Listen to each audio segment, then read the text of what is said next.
Hey everybody, this is Reapiron, and today we're going to be doing a video about the 10 best free monsters in Puzzles & Dragons. Now, this one is going to be very objective, or at least I'm going to try to keep it as objective as possible, but this will ultimately rest on opinion as to what is the best for you.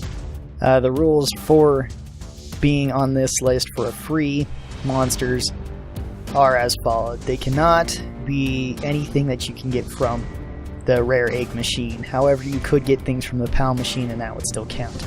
You can also not buy anything with monster points. And those are really the only two rules that I'm applying. Depending on what degree of difficulty really does not matter as to how high they rank on this list. So starting off our list at number 10, we actually have a tie, which may be cheating. But the first two is going to be the Angel of Secret Destiny, Ilya, and Psychopomp Oblivion, Grizar. I put both these on here because I think that they're both really good subs more than leads. So let's talk about them individually. First up with Ilya. She's God Healer with double light, 7-star rarity, 99 cost, and overall pretty decent stats, especially with her RCV being high. But her main draw to most people is simply that her active skill gets so low on a cooldown at only 7 turns, changing dark to light, which can really help. As well as her awokens are pretty nice as well, with 2 prongs, 2 dark resist, a skill boost, and a skill bind resist. So, overall, this is why she's at number 10. Now moving on to Psychopomp Oblivion, Grizar. He is Devil Attacker, double dark, 7-star rarity, and 99 costs, just like Ilya is. He has a bit higher attack and health stat than she does, but with lower RCV, and his attack stat is rather impressive. His active skill is also very similar to Ilya's, just being the opposite, being changing light to dark with reducing other skills cooldown by 1 turn. This can also be very handy. His awoken skills are also pretty good, with 2 dark rows, a skill bind resist, a skill boost, and double light resist. So overall, this is why he's at number 10 as well. Alright, coming in at number 9, we have Awoken Machine Athena. She's a machine type, single element of wood, costs 150. She has high overall stats, being really high health and extremely high attack with decent RCV. Her active skill is fairly nice, just enhancing wood, light, and heart orbs, as well as reducing cooldown of other skills. It's also on a very low cooldown when it's at its max at only 7 turns. And her leader skill is pretty useful, especially in cooperative mode, and her awoken skills are some really good ones. She has 2 prongs, Dragon Killer, a skill boost, 2 wood orb enhances, cannot be bound, so she has double bind resist, and a wood row. Overall, she's just a really good monster, mostly good as a sub, just with overall really high stats and good awokens, but can also be used effectively as a leader. Coming in at the number 8 spot is Crystal Wind Dragon Queen Lynthia. This card is a dragon balanced, being wood dark, 8-star rarity, and 90 cost. Overall, her stats are actually a bit lower than what you'd expect them to be from a monster being on this list. However, her overall usefulness cannot be underestimated, as her active skill changes all orbs to water, fire, wood, light, dark, heart, and poison orbs. It's also on a very low cooldown, its max being 7 turns. And her leader skill is actually really strong.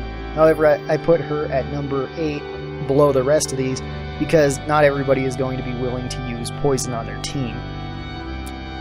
So, her leader skill is 4 times attack when attacking with the following orb types: fire, water, wood, light, dark, and heart, and 2.5 times more attack when simultaneously clearing 3 connected poison orbs or mortal poison orbs. And this is the part that people are not always willing to do, which is why she's at the number 8 spot.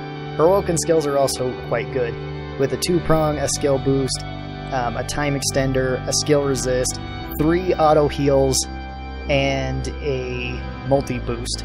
So, overall, a very good card. Coming in at the number 7 spot is Giant Arch Sea Dragon King Volsong. Volsong is a dragon attacker with water fire elements, His rare cost is 8, and his total cost is 90. He has overall pretty high hit points and high attack, with having pretty low RCV. His active skill is Dragon and Attacker type cards lose 50% of their attack for 1 turn, and it changes all orbs to water, fire, wood, light, and dark orbs. It's also on a low cooldown of just being 6 turns. His leader skill is 4 times attack when attacking with 4 of the following orb types: fire, water, wood, light, and dark. All attribute cards get 1.5 times attack when reaching 7 combos or above, which is also quite nice. His welcome skills are a 2-prong, a time extender, a skill boost, a skill bind resist, 2 healed orb enhances, and 2 water orb enhances. Overall, he just makes a pretty solid lead. Even if his active skill is not particularly one of the best, it is a complete board reset, which does have its advantages. And his leader skill is pretty flexible with just about any team. That's why he's here at number 7. Coming in at our number 6 spot, we have Lightning Sky Stubborn Dragon King Gainot. Overall, his stats are quite impressive, having high attack, pretty high hit points, and okay RCV, being Dragon Physical, Fire Light, 8-star rarity, and 90 cost. His active skill is change all orbs to fire, water, wood, light, dark, heart, and jammer orbs, enhance fire orbs by 6%, up to 180% of full board. It's also on a pretty low cooldown of 8 turns when it's maxed out. His leader skill is 3 times attack when simultaneously attacking with any of the following orbs: fire, water, wood, light, and dark. Attack times 2 for each additional orb, up to 5 times at all matches, and 1.5 times attack increase when clearing 3 connected jammer orbs, 0.5 times attack for each additional orb, up to 2 times attack at 4 connected orbs. Overall, this is another one of those leader skills that people are not always willing to use, since it does involve you having to connect lots of orbs, including jammer orbs, which will only give you a slight increase. But overall, if you manage to connect all of the orbs, you get a rather substantial increase. His awoken skills are also pretty good, having 3 fire orb enhances, a skill boost, a skill bind resist, a heart orb enhance, a time extender, and a multi boost. So overall, this is why he's at number 6.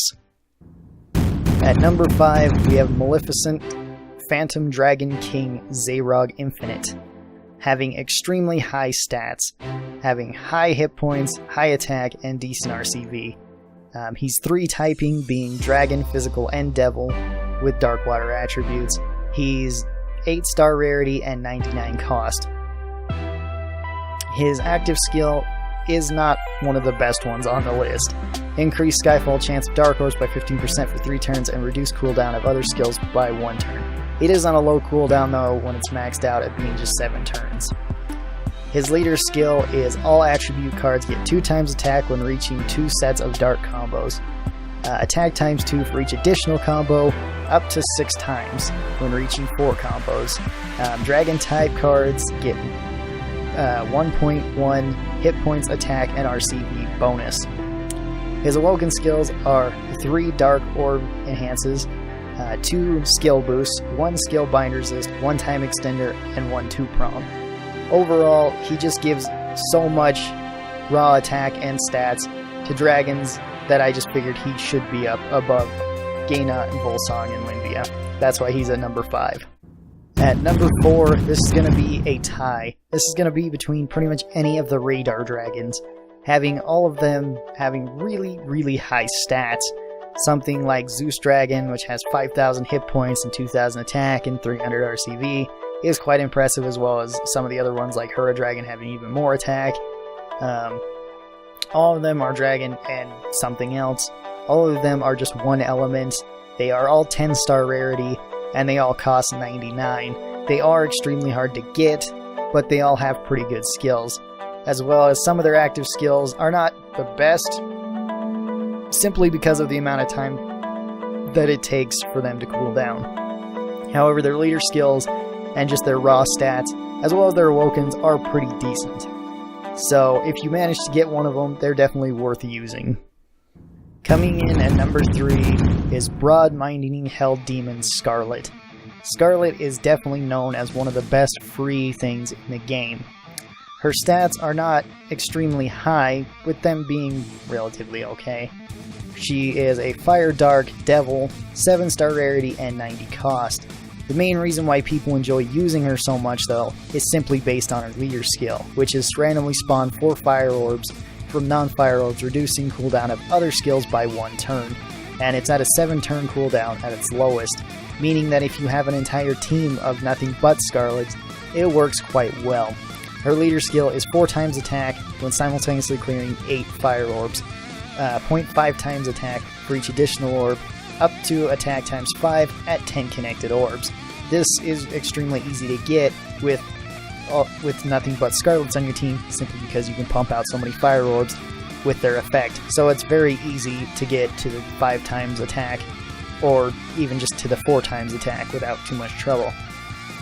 Her awoken skills are also quite good, having 2 fire rows, a fire orb enhance, a fire resist, a time extender, 2 skill boosts, and a skill bind resist. This is why she's at number 3, simply because she's just so good that you can make a whole team just out of her. Coming in at number 2 is Light Guiding Star Machine, or Furion. I think that's how you say his name. Having extremely high stats, being 6,000 hit points, 1,900 attack, and 200 RCV.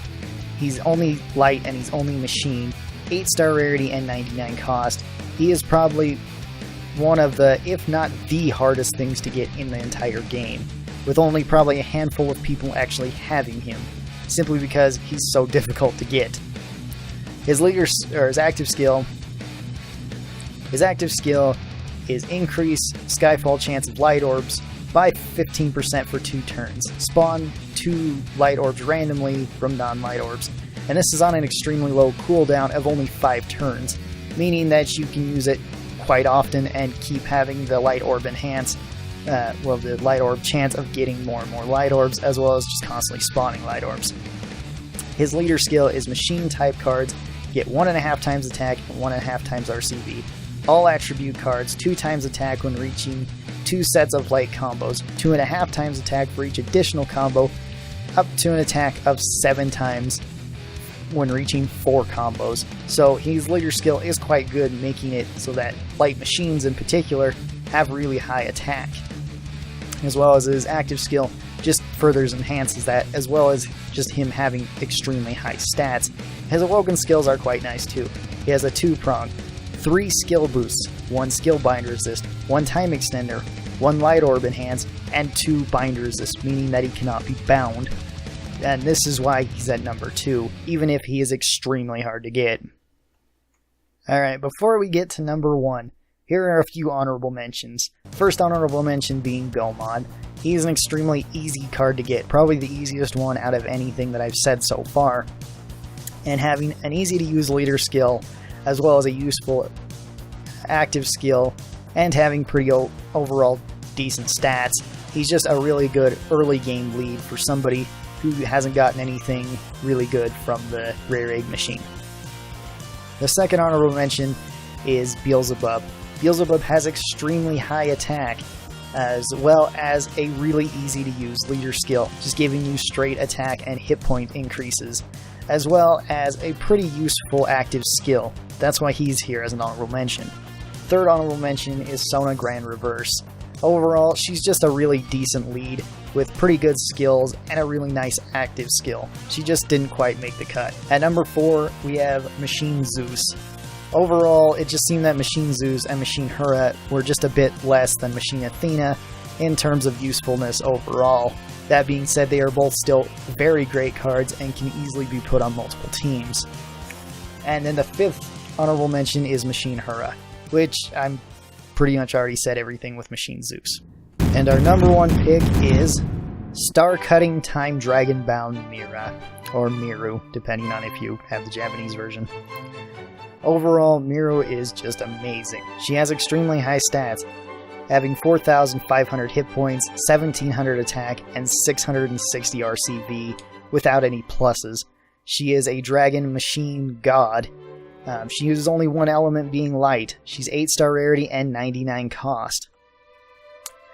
Overall, though, her active skill and her leader skill in particular are amazing. Her active skill is randomly spawn 7 heart orbs from non-light or heart orbs, giving you 7 seconds of orb movement timement without triggering matches.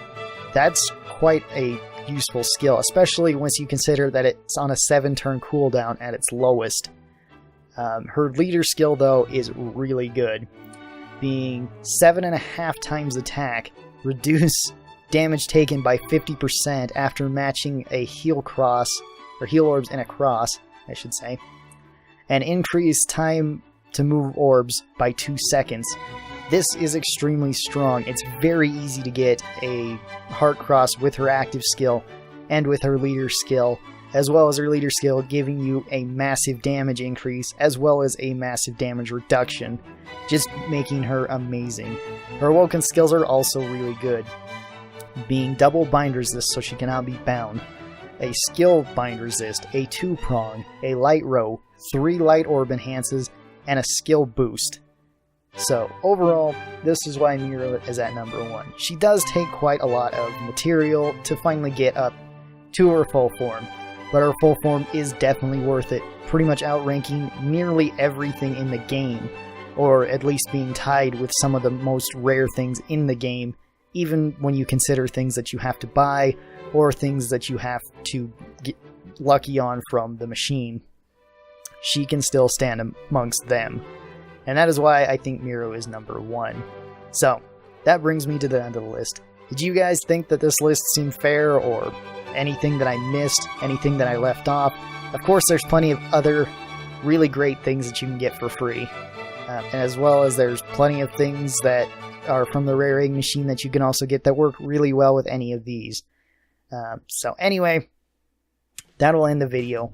I hope you guys enjoyed this. If you guys have been having a good day, keep on having a good day. If you guys have been having a bad day, I hope this video made your day just a little bit better. I hope to see all of you guys next time.